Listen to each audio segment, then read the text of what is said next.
In this next section, we're going to talk about the unit expectations that they will have for you when you are a freshman incoming to the unit or in your first couple months. The first one I will say is that you need to be able to learn quickly. They know that you don't know anything about the military for the most part. They're going to start from an expectation that you know absolutely nothing and you need to be taught everything. And that is a good thing. That is what you want. However, the learning curve is going to feel very steep. And the best tool you can use to make sure that you remember everything that they teach you is to honestly keep a notebook and a pen in your pocket at all times. Always have a pair of note gear on you so you can write distinctions down and things that you learn, because there are going to be things that you forget if you don't write them down. The next thing I'll say is that they expect you to do more than the minimum standards. The minimum standards exist because if they were too strict on everybody, then very few officers would graduate the program. Meeting the maximum standards physically, academically, and even from a leadership performance metric should be the goal. Additionally, you should be developing your own leadership by reading books about leadership, working on your weaknesses that you identify for yourself, and always finding other professional and personal ways to become better. The best officers that have gone through the program and the most effective leaders that go through the program, they do more than the minimum. They do more to supplement their leadership development and their training. This is especially important if you're competing for a scholarship as a college programmer in college trying to get the ROTC scholarship for your sophomore, junior, and senior year. They're going to want to see book reports from things that you read. They're going to want to see an extra amount of initiative that demonstrates your potential to be successful. Really good units will praise in public, reward people in public, and recognize people in public, and they will reprimand in private, right? So reward in public, reprimand in private. If you have a conflict with one of your classmates, the expectation is that you guys follow proper conflict resolution techniques, and that is not to just argue in front of a bunch of people, but to rather have a closed door conversation about whatever disagreement that is. Most people in the military will adhere to this. Sometimes you will see, people just getting lit up in the hallway, like I said before. The next expectation your unit will have for you is to not make excuses. And what I mean by that is a few things. The first thing is that nobody cares about officers' feelings. It is not about you. As soon as you become an officer and you join the active duty service, all eyes are going to be on enabling the enlisted to be able to perform their job. And they're going to be your senior leadership's going to be looking at you to make sure that that can be accomplished. What that means is that there's not a lot of time for your individual feelings and your emotions.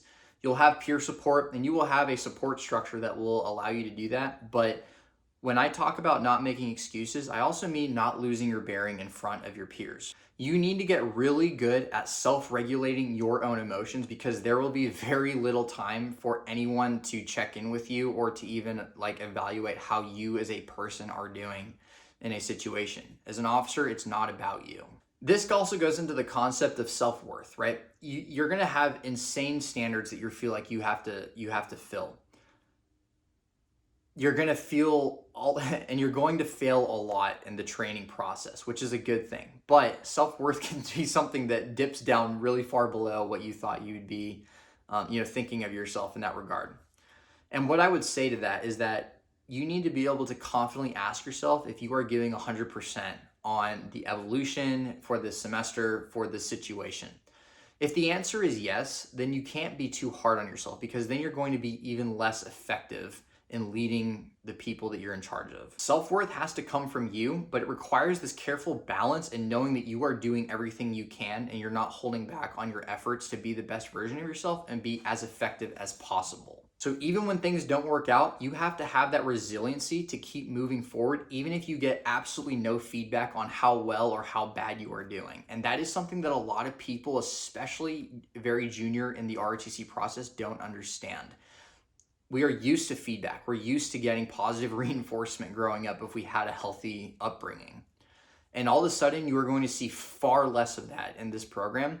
And so that is your invitation to reflect on yourself and to self-regulate, like I said, your own emotional well-being. Another expectation they will have is grooming standards. You need to shave your face every single day, every 24 hours.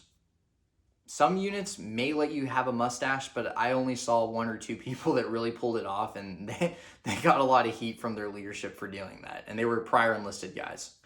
Most ROTC cadets and midshipmen will get a haircut every 2 to 3 weeks. And essentially that means that they're cutting the sides and they're getting what's called a bald fade or a zero fade. The top of your hair can be a little bit longer, and they will tell you the uniform regulations and the standards for that, but you need to budget into your finances that you were expected to get a haircut at least every 2 to 3 weeks. The first thing that your unit owes you is training information. If it's summer break for you and you're getting ready to gear up with your unit and you've already made contact with them, they owe you a packet of things that you need to understand and already have knowledge on before you show up to the unit. They owe you information on what your summer training will look like. So you're gonna, regardless of the branch of the military, and you're probably gonna have some summer training that ranges from a couple weeks to even a month in your sophomore, junior years. A lot of this information comes from third-party knowledge and you just happen to overhear conversations about what these details entail, but that's not how it should be.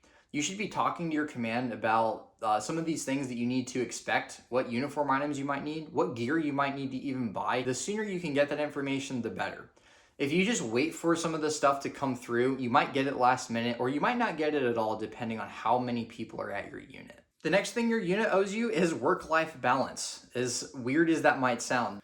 The instructor staff should not be bombarding your phone while you are in other university classes, and they shouldn't be reaching out to you on the weekend unless it's something to do with loss of life, limb, or property, or an actual emergency at the unit. If it's just administrative tasks, you need to have that boundary with your instructor staff. I failed at that, and it led to me having constant anxiety about checking my phone and who was reaching out to me and what my gunnery sergeant needed regarding this random admin task while I was in class. And this was because when they called, I answered. And I should have either waited until after class. I should have kind of established that, hey, like I'm not available during these times because I'm studying for my degree. So don't just let them pull you in a bunch of different directions because they have their priorities, which is to train you, but you also have a responsibility to get your degree and benefit from the program, which is what it's supposed to be for.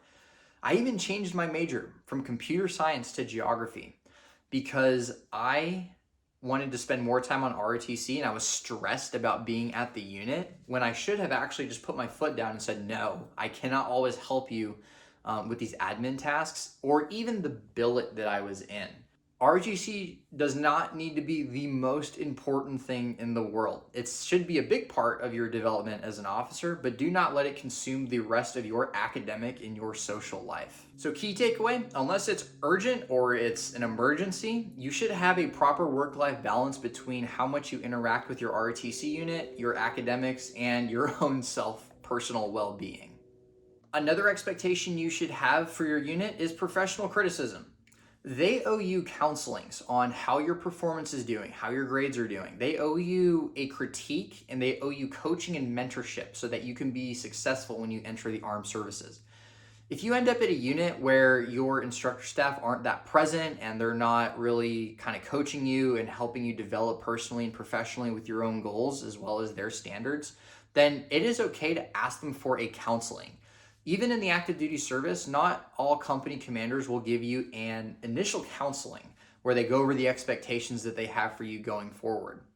But you can ask for that. A good unit should already do this for you, but if they're not, you need to just be like, hey, your sergeant, staff sergeant, respectfully requesting a counseling on my performance and how I can do better at that.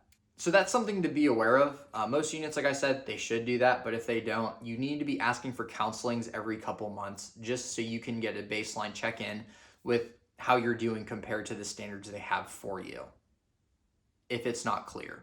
Another expectation you need to have for your unit is to not be power tripped by the senior class. It happens sometimes, some people get into a billet where they feel more powerful than the other guys, and they will have them do random tasks that are not productive to the unit or the billet description that you're necessarily in. Now, you're going to get a lot of classes on what the definition of hazing is and how that works, but you're just, something to be aware of is that you might see some juniors or seniors get like a power complex on everybody, and they're going to want to like assert their billet authority over you. And you can tell when it's respectful, when it's productive, or when it's just someone's ego. So when that happens, it's hard to have leverage as a freshman. The instructor staff will back up any inappropriate behavior, especially hazing.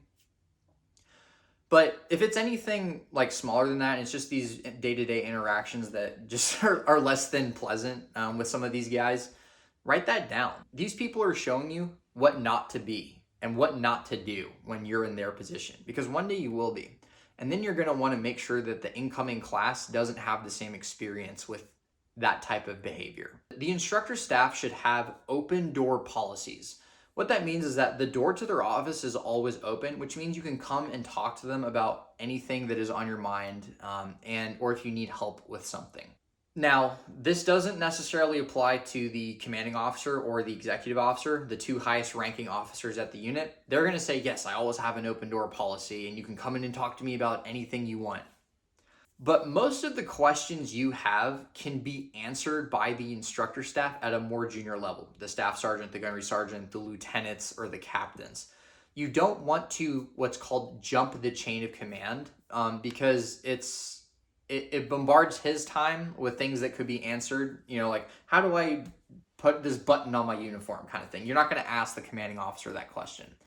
So these open door policies, make sure that when you have questions about just all the things that go through your head when you're that junior, ask the most immediate person in your chain of command. Don't go all the way to the commanding officer, even though he says, yeah, you can talk to me about anything. It doesn't always mean that. And it's just this really weird, friendly, passive-aggressive interaction that you might have with the CO sometimes. So you just got to tactfully remember that you should ask the question mostly to your immediate supervisor before you go all the way to the CEO, if that makes sense. So if this section felt like a lot of information, that is totally okay. The next thing I'm going to have you do is download the cheat sheet that is an outline of this video that you can kind of use and reflect on as you approach those first couple months, or even as you go through those first few months at your ROTC unit.